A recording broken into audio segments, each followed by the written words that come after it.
గుళ్ళో పెట్టే ప్రసాదాలంటే ఎవరికిష్టం ఉండదు? అలాంటి ఒక ప్రసాదంలో ఇదొకటి. దద్దోజనం అండి. ఈ దద్దోజనంని టెంపుల్ స్టైల్‌లో ఎలా చేసుకోవాలో చూసేద్దాం రండి. దీనికోసం కావాల్సింది మనం ఒక కప్ నిండా అన్నం తీసుకున్నాను. అలాగే ఒక అర లీటర్ పెరుగు తీసుకున్నాను. ఆ అర లీటర్ పెరుగు తీసుకొని ఈ విధంగా కలిపేసుకున్నాను. దీని తర్వాత స్టవ్ మీద పాన్ పెట్టుకొని అందులో ఒక 5 టేబుల్ స్పూన్స్ ఆయిల్ వేసుకోండి. అలాగే ఒక స్పూన్ జీలకర్ర, అలాగే ఒక స్పూన్ ఆవాలు వేసుకోండి.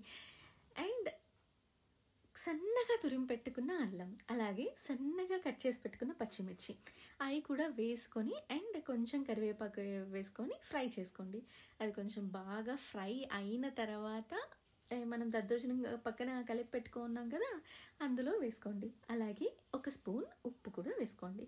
అంతా వేసుకొని ఫుల్ మిక్స్ చేసుకుంటే అండ్ మీ దగ్గర దానిమ్మకాయ ఇత్తనాలు ఉంటే దానిమ్మకాయ ఇత్తనాలు కూడా వేసుకోండి. టేస్ట్ అనేది యాడ్ అవుతుంది. ప్రెజెంట్ అయితే నా దగ్గర లేవు కాబట్టి నేను ఈ విధంగా చేశాను. చాలా టేస్టీగా ఉంటుంది అండ్ ఇది లంచ్ బాక్సులకు కూడా పెట్టుకెళ్ళచ్చు. ట్రై చేసి ఎలా ఉందో కమెంట్ సెక్షన్లో మెన్షన్ చేయండి.